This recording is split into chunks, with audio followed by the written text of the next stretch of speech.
It was the middle of the week, and the house was empty again. My wife, Darcy, and my twin daughters were not home, as usual.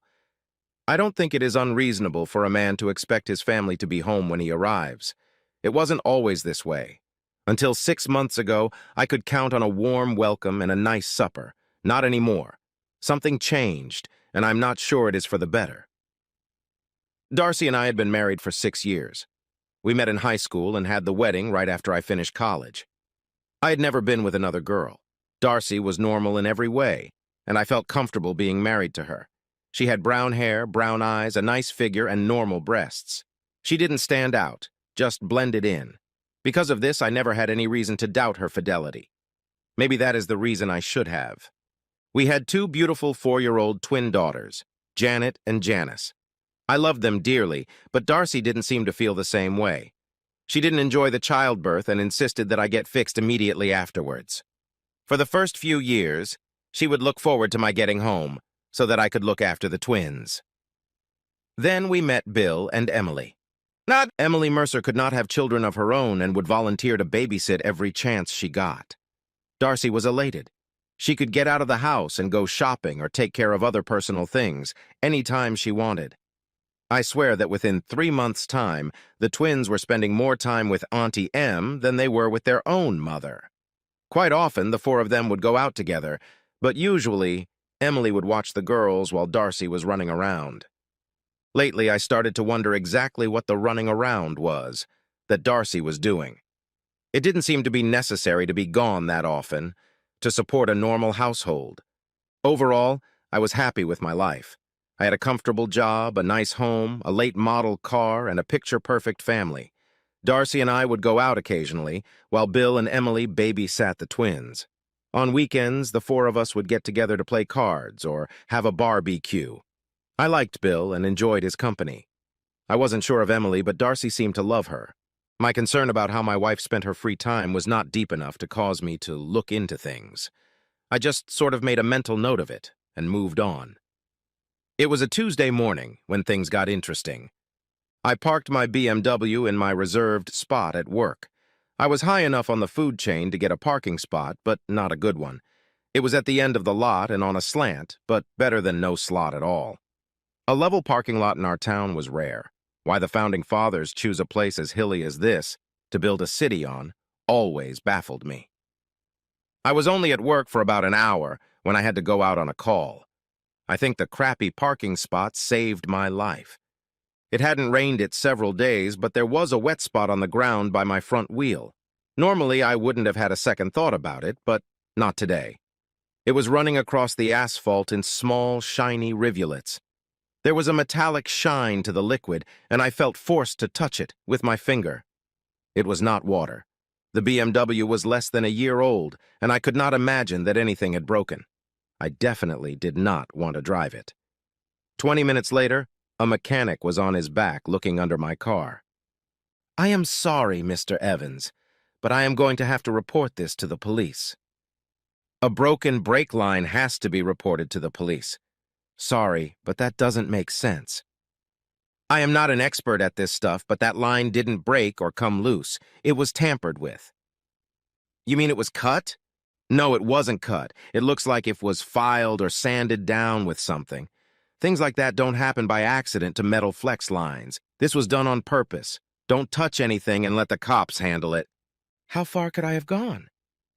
2 blocks at the most, and the whole system would have been emptied. With the hills in this town, you would have had a hell of a ride and a nasty stop. Let's leave this and go to the shop. I can give you a loaner until the police are done with it. By the time I left work, the BMW was not there. I finished the day using the free rental car and got home at my normal time. Darcy was home and seemed surprised to see me. "Hi, honey. Did you have a good day? Where is your car? Why are you driving a Ford?" Something seemed suspicious. Why did she choose today to stay at home? Was she waiting for a phone call? I noticed that she didn't have supper ready. I got the feeling that she wasn't expecting me to come home at all. Even the twins were there to greet me. The Beamer was due for a 30,000-mile checkup. They won't be able to get to it until tomorrow. What is for supper? I don't smell anything. I saw no reason to tell her about the brake line. Darcy was stammering around a little. I thought we could order in tonight and wanted to wait to see what you were hungry for. Pizza is fine. I'm going up to take a shower. Before I got under the water, I could hear Darcy talking to someone on the phone. Things were getting interesting. I had an early visitor the next day at work. Robert Evans, I am Lieutenant Daniel Green. Do you have a minute? Of course. Is this about the car? Daniel Green was a large man, but not fat. He had close-cropped hair and wire-framed glasses. Except for the rosy glow to his skin, he seemed to reek of efficiency. We are done with the car, Mr. Evans, and you can pick it up at the shop any time. Your mechanic was putting a new brake line on as we were leaving. We have a few questions, if you don't mind. Am I suspected of something? No, of course not. But we do suspect something fishy is going on. Have you had any arguments or disagreements with anyone lately? Is anyone mad at you or holding a grudge? Not that I know of. Was that mechanic right? Is someone setting me up? Could I have been killed? Well, Mr. Evans, someone was definitely hoping to cause you bodily harm and maybe death. It was strictly an amateur job, however. I don't think you would have been killed, although it is possible. Whomever did it didn't bother to turn off your airbags. That car has front and side bags. Unless you were going at a high rate of speed, I don't think you would have been killed. However, that's not the point. Just because they didn't know what they were doing doesn't mean they were not trying to kill you. Damn, that is reassuring. I guess if someone is trying to kill you, it is best if they are incompetent. Instead of dying, I could just be maimed for life. Great. What do we do now? Take my card. If anything comes to mind, give me a call. In the meantime, be careful. I'd bet my next paycheck that they are going to try again. That's encouraging as hell. I'll definitely think on it. As he walked out the door, Lieutenant Green stopped and turned. By the way, how is your married life? I didn't answer, and I don't think he was expecting me to. I left work shortly thereafter and went home. The house was empty. We had a small room that was used as an office of sorts. It had our home computer, a desk, and a small filing cabinet. I sat at the desk for several minutes with a cold Foster's, trying to figure out what to do. It is disturbing, to say the least, to know that someone wants you dead. I am a good guy. I never screwed over anyone. Why would anyone wish for my demise? I thought my marriage was good. Darcy never really complained about anything. I gave her a nice house, a good car, a batch of credit cards, and 2 beautiful children. What else could she want? Darcy took care of all the household bills. She took care of the checkbook. She paid the utilities, car payments, mortgages, credit cards, and insurance policies. Insurance? Insurance? Just on a whim, I pulled the insurance folder. Like most young couples, we were terribly underinsured. When you are young, you don't think about the possibility of death. I had a small insurance policy, thorough work, for $50,000. Other than that, the only coverage I had was the home mortgage insurance that Darcy insisted on. If I died, the house would be hers, free and clear. It was cheap, because I was still young, so I had it added to the mortgage payment. I never went into the file cabinet or the checkbook. Darcy knew that, and it turned out to be her mistake. She was meticulous. Her bank account always was right, to the penny. She always knew where every file and receipt was. The mortgage payment included the cost for the homeowner's insurance, so there was never a receipt for that. My insurance from work was a payroll deduction. Why were there 2 receipts for $150 each in the same month made out to Republic National Insurance? I never dealt with that company, and I had no knowledge of any insurance policies with them. I put the receipts in my pocket and kept looking. Nothing else unusual came up. Darcy kept papers on everything. It was a compulsive thing with her. I felt that this was something that I was not supposed to know about, but she was not able to help herself. She had to keep the proof of the payment to satisfy her compulsion. I called the Mercer house. Emily had the kids and said Darcy was shopping. She was friendly, but evasive. I called Darcy's cell phone, but it was turned off. Interesting. I decided to go for lunch and then do some investigating. Robert Evans, fancy seeing you here. What can I do for you? The lady behind the customer service desk at Republican National Insurance was Debbie Martin, or at least that was her name when we went to high school together. She had her own private office, and the desk nameplate said D. Reynolds. I remembered her because she was the only girl who ever asked me out. Although everyone knew that Darcy and I were a couple, she asked anyway, just in case. Of course, I turned her down. Her hair was cropped very close with an auburn tint. She had a good tan and her makeup was perfect. "Well, how are you, Debbie? Haven't seen you since high school and we live in the same town." "Well and kicking. It's good to see you again. Sorry to hear about your marriage." Now she really got my attention. What was she sorry to hear about? I had a strong feeling that something was going on, and this random comment by a woman I had not seen in several years just intensified it. I could not and did not reply to what Debbie had just said. She picked up on this immediately. "Oh, shit. I'm sorry as hell. Forget I said anything, Bob. I was way out of line. Sometimes my mouth gets away from me." Debbie was tripping all over herself, trying to undo what could not be undone. She said it, and I remembered it. I finally broke the awkward point by asking the question I came to find the answer for. "Can you tell me what these receipts are for?" She took them from my hand and seemed relieved that I had chosen not to pursue the previous discussion. After a few clicks on the keyboard, she sighed and gave me a pathetic look. "Bob, I hate to say this, but it seems as if this reunion is going downhill at a rapid rate." I didn't reply. She clicked a few more keys and then leaned back in her chair. "Do you know a man named Philip Chase?" "No, can't say that I do. Is there some reason I should know him?" Debbie reached around and rummaged through some magazines on the credenza on the side of her desk. She made her selection and opened it. "That's Philip Chase. Have you ever seen him before?" "Yes, as a matter of fact, I have. He was at a barbecue that my neighbors gave about 6 months ago. I remember him quite well because I felt he was paying too much attention to my wife. I even remember commenting about it to Darcy at the time. What does he have to do with this?" Debbie got up and closed her office door. After returning to her desk, she leaned forward and looked straight into my eyes. Her friendly demeanor had turned serious. It was obvious that she didn't want to say what had to be said. "Darcy has been having lunch with Philip Chase a couple times a week for the last 3 months. Sometimes they are long lunches. Philip has dropped a few remarks to his co-workers that they are planning to be married in the near future. Nobody else in the company knows Darcy except me. I knew she was married, and I knew it was to you. That's why I misspoke when I first saw you. I assumed that this was something you knew about, and that you were here to settle some insurance questions related to a pending divorce. I apologize for being insensitive." "Do you know this guy?" "We work in the same building and for the same company. I always thought he was an asshole and never understood what Darcy saw in him, especially since she had you." I found the last part of that comment to be interesting. "What were the receipts for?" "Technically, you should know. About a month ago, you took out $250,000 term life insurance policies. This was the initial payment on those policies. That is the maximum amount you could get on those policies without a physical. Both policies are double indemnity in case of accidental death. That's a cool $1,000,000. From the look on your face, I am guessing you knew nothing about this." "Just curious. Who was the agent that wrote these policies for me?" Debbie glanced at the screen quickly. "Surprise, surprise! It was your favorite insurance man, Philip Chase."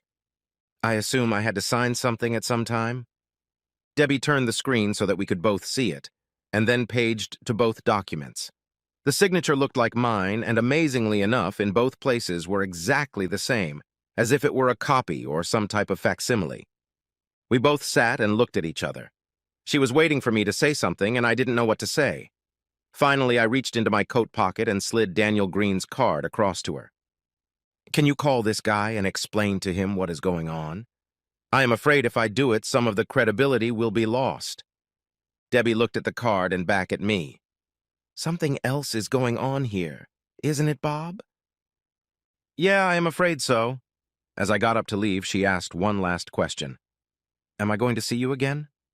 I thought about the question a long time.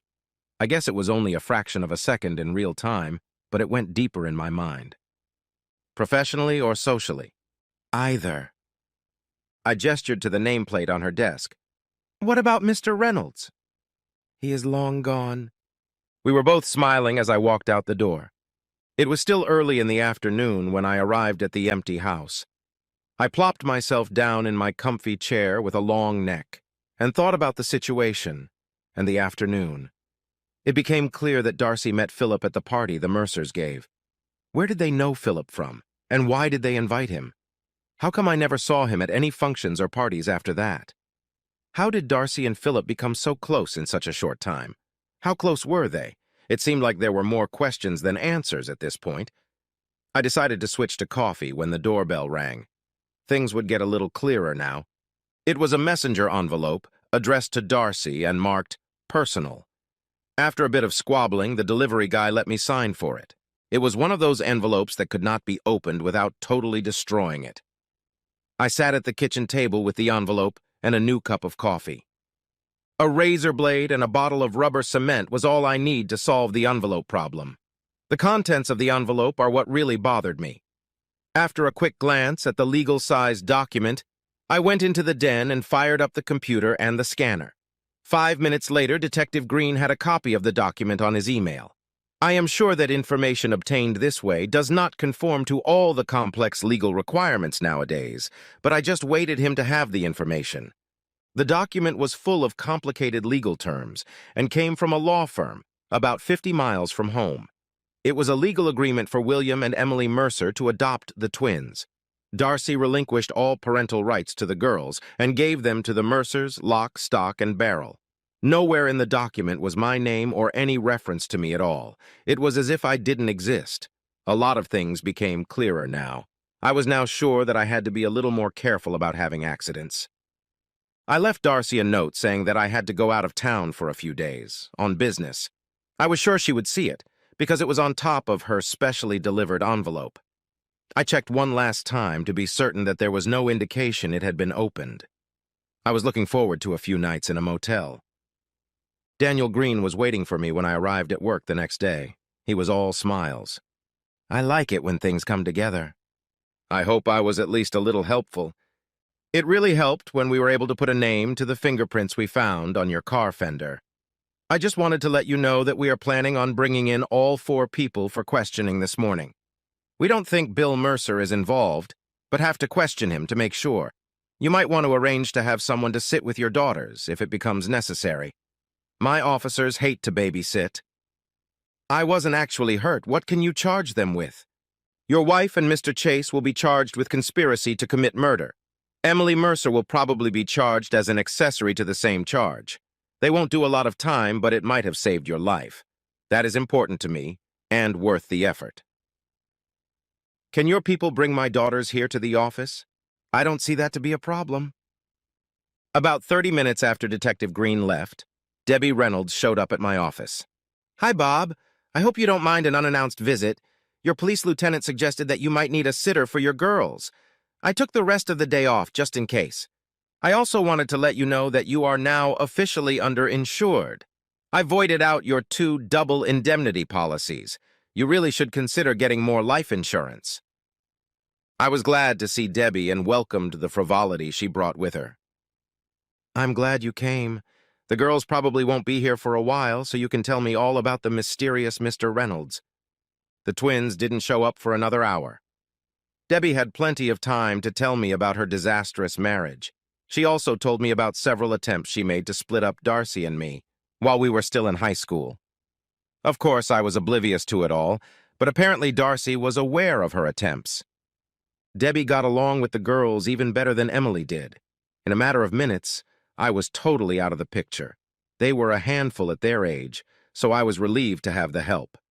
2 hours later, I got a call from Darcy. Robert, I am in trouble. There has been a big mistake, and I need you to come down to the police station and post my bail. Post bail? Post bail for what? What were you arrested for? It's complicated, Bob. I'll explain it when you get here. Can you get here soon?